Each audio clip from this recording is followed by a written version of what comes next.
Meantime, let's talk about NVIDIA because it is continuing to fall into correction territory at this point. The stock is now, take a look, about $133.70.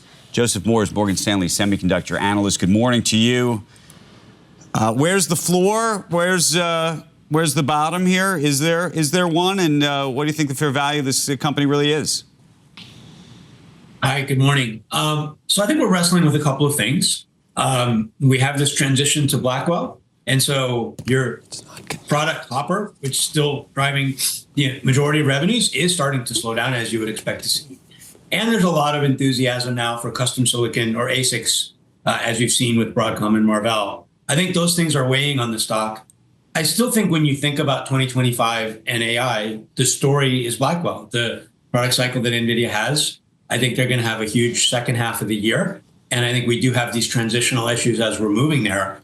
But I think the stock is very attractive at this level. I'm not going to say absolute bottom because it's volatile, but it's very attractive at this level. I think you're trading at a much lower multiple than some of the AI peers. And I really believe that they actually gain share versus custom silicon in 2025. I'm very excited for this custom silicon trend, but I still think NVIDIA can gain share relative to that in 2025 and has a very strong product cycle. We think the stock trades well north of 150 as we sort of move into that back half. 150 end of the year, meaning if we do the holidays again together, Joseph, that we're at 150 then, or 150 6 months out? No, sorry, 12 months out. Yeah, we're our forecasts, our price targets are high 150s. I think at 12 months out. At 150, what kind of multiple are you putting on that 12 months out relative? And how would you compare that to maybe whatever you think the best comps are at this moment? Yeah, I think we have a mid $4 number in 2025. We think north of $5 in 2026. I think those numbers are very conservative, and we've seen the stock in the low 30s kind of multiple range when there's periods of strong growth ahead of us, and I think we have that. The peers are now trading kind of more like high 30s when you look at where the Broadcoms and Marvells are trading on our estimates. So I think that's a very reasonable multiple. Now they have high margins, and they have these transitional issues that you're wrestling with. All of that can continue to weigh on the stock. We may continue to hear some data points about the older products manufacturing starting to slow down, but Blackwell is really robust, and the demand that they have is very strong. Yes. Tell me your calculus around the China piece of this, because I think one of the other big questions is the tariff story, and if that's going to somehow impact this business.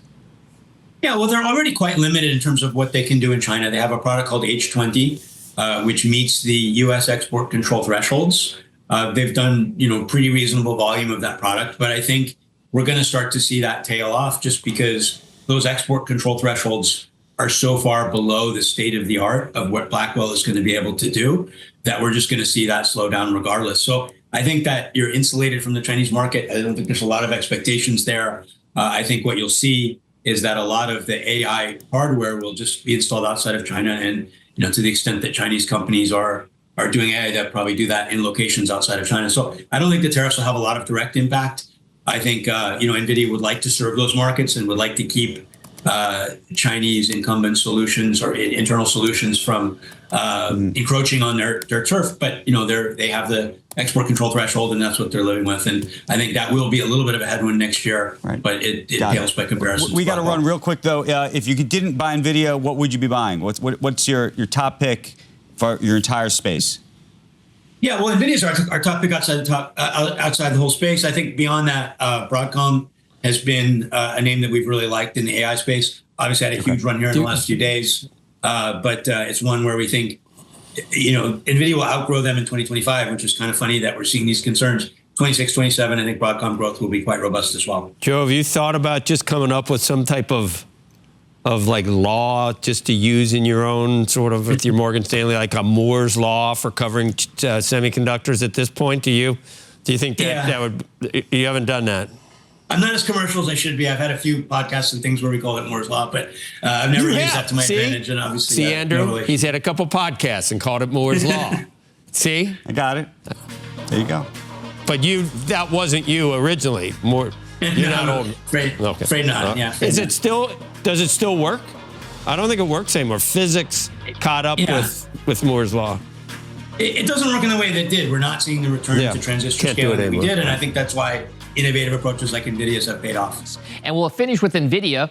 Those shares are up about 33% pre-market, just rebounding from those recent losses. That stock is still flirting with that so-called correction territory, off about 10% from its highest closing price over this year. This comes as investors wait for evidence of how it can produce quickly its Blackwell AI next-generation chips. Those shares are still up about 170% so far this year, one of the better performers in the S&P. Of course, NVIDIA is up in the pre-market. Piper today reiterates an overweight on the stock. Chip giant looking to end this slump that has sent its shares, as you know, into correction territory. Jim, you said there's been no change to broad demand at the higher or the low end. And I'm absolutely sure about that. And just the fact that Microsoft got their chips, immediately the wags, whoever the wags are, said, oh, then there must be a demand problem if they got all their chips. That's completely untrue.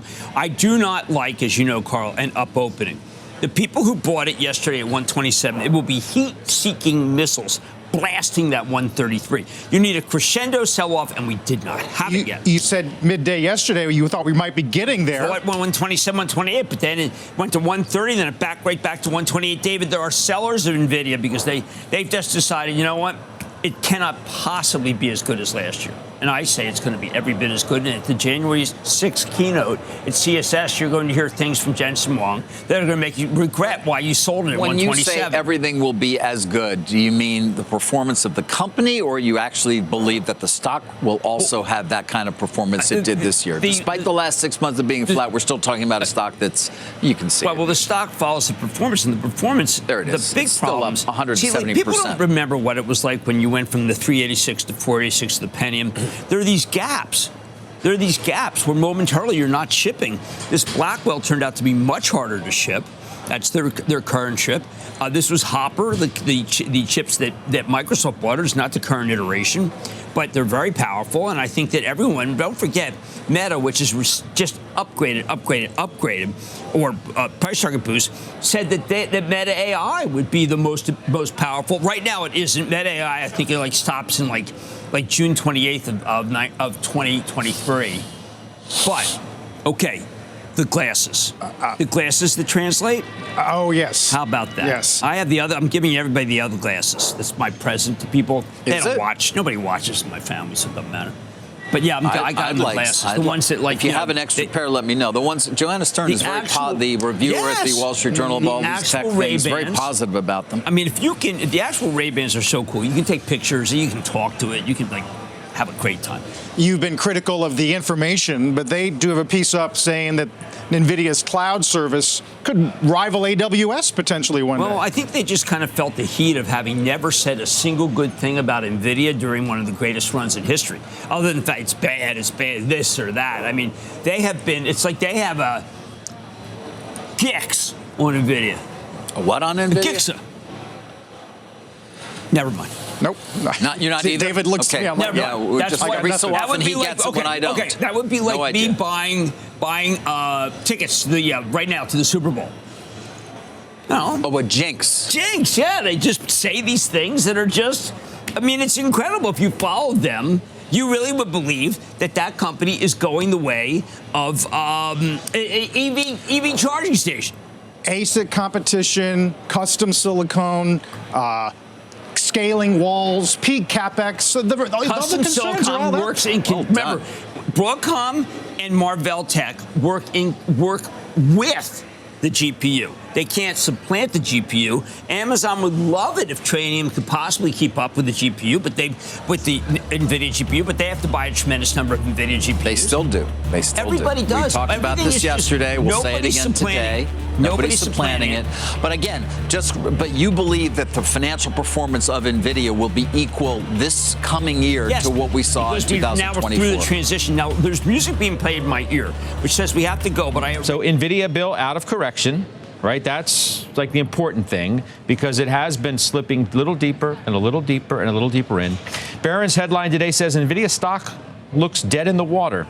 How it comes back to life. You don't seem to be waiting around. You trimmed it by some 20%. Why? Listen, it has nothing to do with me disliking NVIDIA. It did trigger some levels that worried us. But I want to remind you that the last time we bought NVIDIA was at $100, and the last time we sold it was before it fell to 100 at this level. It's really portfolio management here. It triggered that sell, and ultimately, with the move in Broadcom that we've had, we own more chips than we did, say, a week ago. So it's not about us disliking NVIDIA. It's managing the position. It's still a 5% position in our portfolio, and in our concentrated portfolio where we own no more than 10 names, it's 9 to 10%. I still want this thing to go higher, and I think it can. Okay, so you watch the technicals, and you just alluded to it when you talked about breaking some levels. The Barron's article that I read today, I thought the commentary about the stock was pretty interesting. 135 is the level to watch. It's sitting right there. It had broken below that. It was back above it today. It's sitting right about there. Keep your eye on it. It's a 3.5% gain now. It's sitting right below 135. It's below its 20-day. Which gives a good read in near-term momentum. The 200-day is 115, which the commentary today suggested that it's not going to go below that. And if it goes down to that, you're still talking at a stock that's 27 times its forward earnings, the low end of the range from when this whole thing started. But you are watching the technicals closely. Yeah, 130 to 135, that's sort of that balance area. We start closing, especially on a weekly basis. The last thing I wanted to see is a negative move in the market broadly post-Fed. We closed the week at 127 in NVIDIA, and I think the technicals become broken. If we finish the week back above 135, I'm very excited. Now, we put every single ounce of cash to work over the last 45 days, and we leaned into big tech. This is us just getting a little bit of cash to keep some flexibility. Okay, Weiss, you own it too. I do. Big event looming that I was reading about today that I didn't even know was happening, and I think it's worth mentioning for sure. Jensen Huang speaking at CES on January the 6th, so not that far from now. You really want to get all bared up ahead of, the leather jacket on the stage? Really? Well, look, I mean, I think Jensen Huang's, his speeches have had basically decreasing impact on the shares. They may pop it for a moment after the speech, but you can guess what he's going to say. He's going to talk about its strength has never been more apparent than it is now. The last time he's done, I don't know about this, Weiss. The last couple of times he's done this, he made the rounds in New York, not that time ago. Stock took off. He spoke at the Goldman Communicopia conference that I was at, and he talked about demand being, I forgot the word that he used, but basically was suggesting it's unbelievable. And the stock was up after that event quite substantially, too. He has had a unique ability to move the stock. So if you talk from a trading move, you can play it. The shares aren't going to trade down after he speaks unless it moves up markedly into January 6th, an expectation of his speech. My point is that if you own the stock, that it's going to have a negligible impact on it because, as you see, the stock's traded down since those events. So that's not a reason to buy it. Look, I grapple with this because given what they charge for their chips, and given the pocketbook that Meta, Microsoft, Google, et cetera, all have, and how they're all targeting the manufacturing of their own chips, by the way, using the same fabs that Jensen Huang uses, which is largely Taiwan Semi, there's a big incentive there. It's not like they have to build their own fabs to produce these chips. All they have to do is find capacity elsewhere, and they build a competitive chip. They're not really doing that. I mean, they are doing that. No. According to a technology consultancy firm called OMDIA, Microsoft acquires twice as many NVIDIA AI chips as the tech rivals. That is according to today's Financial Times. Microsoft bought 485,000 of NVIDIA's Hopper chips this year. That put Microsoft far ahead of NVIDIA's next biggest U.S. customer, which is Meta, which bought about half that amount.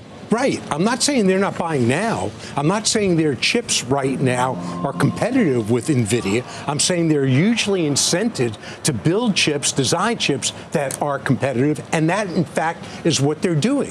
So when will that start hitting NVIDIA's demand? Not anytime soon. That's the question. Not anytime soon. I think within the next year, it's extremely possible, particularly when you've got Taiwan Semi opening up a new facility in Japan that's going to provide them capacity. That is a real issue. Okay. So, and by the way, semis, NVIDIA too, with their gaming chips that nobody could touch, that became sort of like an albatross on them because they're slowing area growth. So semis don't have this type of advancement staying in front of others forever. All right. Even though we saw, every wave is going to be and bring more capacity, but let's also not forget the software to run these GPUs is really the moat that NVIDIA also has.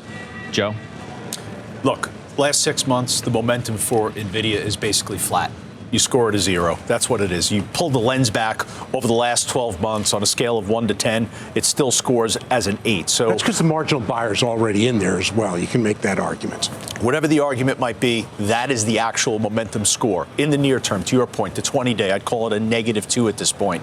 So in reality, what's going on? You have heavy speculation over the last month. You have the options market driving the actual stock price. There has really not been very much in terms of a fundamental deterioration been reported in any of the earnings reports over the last 8 quarters. At the end of February, you'll hear the next report. Could the stock move lower from here? Without question, it can. I think it's right now in a range where it's basically $10 up, $10 down, and keep your eye on the options market because that's going to tell you the direction they're going to try and pin it. By the way, last week, Shan, there was a story out that suggested because of the stock's decline, which has certainly outpaced to the downside any of the other mega caps, people are going to wake up in 2025 and realize that they were accidentally underweight the stock because it's gone down a bunch, which is going to lead to loading up yet again to get to the right size of position. Well, I think we continue to focus on this idea of concentration and risk mitigation in your portfolio. We've talked a lot about portfolio construction over the last few months as it relates to this stock in particular. I think that you go back to early August on NVIDIA, Scott, and you saw really an interesting opportunity if you weren't in the stock at that time to be able to add to it. I would agree with you. I think what people are going to be looking at is this a position that I want to make sure that I have my full weight in? And if so, do you add to it, or do you do what we've been seeing, which is adding some of these other semi names, looking for that next wave? We've seen what Broadcom has done more recently. So I guess the question is, do you want to move your position higher based on that math, or do you want to actually take this as an opportunity to get some more diversification in the semis, given the pressure that some of them have been under? You look at the performance of Broadcom versus NVIDIA since last Friday, and you're going to see a tale of two stocks. And the chart line is going to tell a very distinct story, what's happened of late to both of those names. Broadcom has been out of control. Look at that, up 29% since last Friday relative to NVIDIA. Broadcom's helped the SMH, by the way. The SMH, the semis are having their best month since June after doing nothing, Bill. Broadcom's had good news. They've had an earnings beat. They've leaned into their infrastructure development. But look at NVIDIA's move here today. It's responding with this Jetson Orion developer kit that was announced at half a cost. Now you get news. The market's responding to news. Broadcom, I think, was undervalued at the time. And this multiple extrapolation that we've seen in Broadcom, I think, is something that can't go unnoticed. But it's also why I'm on the move with this. I'm letting Broadcom run, and I'm kind of managing the overall semiconductor. Well, you're trimming Micron by 20% as well. That company reports earnings today after the bell. Yeah, I love Micron. I do think, though, that there's some risk here in the earnings report. Now, it comes back to, again, portfolio management. This was a name in our portfolio at number 6 or number 7. It was about a 3.5% to 4% size. We've trimmed it down to 2.5%. In the case that this thing does miss, then we have a little more flexibility. But it's nothing more than that. The high bandwidth memory, I think that's a household name that you're going to have to keep picking up. The CEO, when he talks, the industry listens. So I think that's going to be very, very important. Listen, I still love the name. I may YOLO some calls for myself personally at the end of the day before the close. But I think right now this is all portfolio management for us. All right. Welcome back. Shares of NVIDIA are bouncing back pretty strongly today, up nearly 4.5%. But they're still down 7% from their November highs and on pace to break a 4-month win streak. Comes as Broadcom is having its best month ever and has outperformed NVIDIA by 30 points since reporting earnings last Friday. So what's the better bet from here? Our next guest has a buy on both. Let's bring in Vijay Rakesh, senior semi-analyst at Mizuho. Exciting times here, Vijay. It's great to have you. And are you in the kind of everybody can win camp here, or is NVIDIA's kind of moment as the most important stock in the market over? Yeah, thanks for having me on, Kelly. So I think if you look at NVIDIA and Broadcom, we like both. Obviously, both have been top picks for us, and both have done well this year. I would say valuation-wise, they're about the same, but I would say NVIDIA is very well owned. Everybody has NVIDIA. They are the king on the AI side. They dominate the market. They're almost running at $100 billion annually in data center revenues. Broadcom, on the other hand, is just starting to put up massive numbers now. I think we like the name. We have a huge ramp coming up over the next 2 years. It's very under-owned. People were cautious heading into earnings.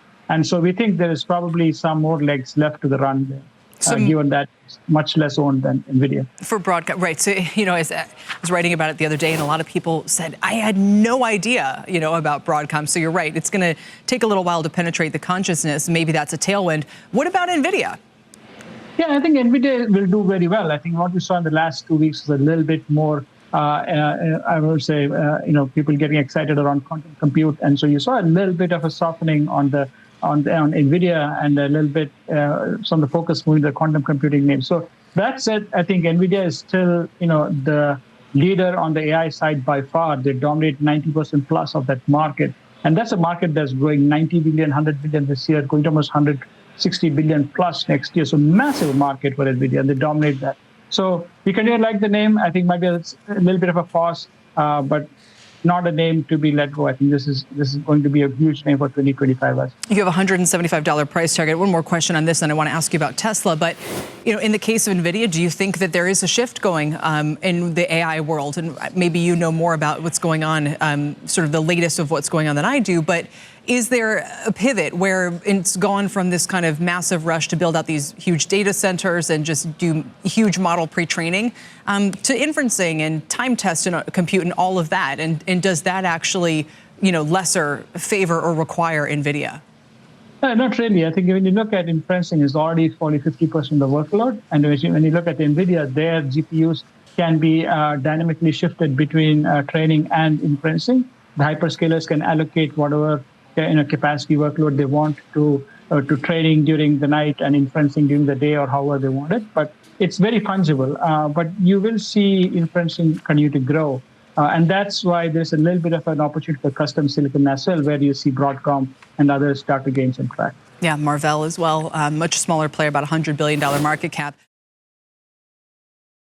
All right, I hope you're all doing well today and staying calm in this market. At the time I'm recording this video, much of the market is trading lower following FOMC. The Fed cut interest rates by 25 basis points, but the main point of focus is the Fed's projections for 2025. The Fed is projecting that interest rates and PCE inflation will be higher in 2025 than what they projected earlier this year in the September SEP, and that is weighing down on stocks right now. NVIDIA is up on the day at the time I'm recording this video. Looking ahead, we have Jensen Huang scheduled to speak at CES on January 6, 2025. This is an important event to watch, and Jensen's comments could potentially be market moving. I think NVIDIA's recent stock performance is due to multiple factors. First, Google announced their new quantum chip Willow. Then Broadcom reported great guidance. And then Microsoft CEO Satya Nadella said that he is no longer constrained on chip supply. These events have caused some market participants to worry about NVIDIA's long-term competitive edge and also to worry about demand for NVIDIA's products. NVIDIA is already involved in quantum computing, and so I am not worried about Willow. NVIDIA and Broadcom's products are very different from each other, and Broadcom's products do not currently displace NVIDIA, and so I'm not worried about that. And regarding Satya's comments, Microsoft is still seeing strong demand for AI because Satya said he is still power constrained. This means there is still unmet demand that Microsoft is trying to fulfill. And Jensen Huang said that NVIDIA would ship more Blackwell in the fourth quarter than they originally expected. Considering that Microsoft is NVIDIA's largest customer, they are probably one of the first companies in line to receive shipments of Blackwell. I would not be surprised if NVIDIA shipped a massive amount of Blackwell to Microsoft, and now Microsoft is no longer chip supply constrained. If this is correct, then we should see really strong earnings on NVIDIA's next earnings report. But if Microsoft is not dying to buy more chips at the moment, then we could see NVIDIA's next quarter guidance come in softer than it otherwise would, and that is somewhat concerning in the short term. That being said, Blackwell Ultra is scheduled to launch in 2025 and Rubin in 2026, and my guess is that Microsoft will want to get their hands on those products as soon as they are released. And even if Microsoft is not chip supply constrained right now, there are many other companies waiting in line for Blackwell that are currently chip supply constrained, and so I think NVIDIA will be fine regardless. In the short term, anything could happen, but from a long-term perspective, I think the thesis behind NVIDIA and the build-out of AI infrastructure remains intact. As long as everything remains peaceful in the Pacific, and as long as none of the hyperscalers significantly reduce their capex, then I think NVIDIA should be just fine for at least the next 1 to 2 years. With all of that being said, I hope you all have a great rest of the day, and I'm curious to hear your thoughts about NVIDIA in the comments below. Please leave a like on this video so more people will see it.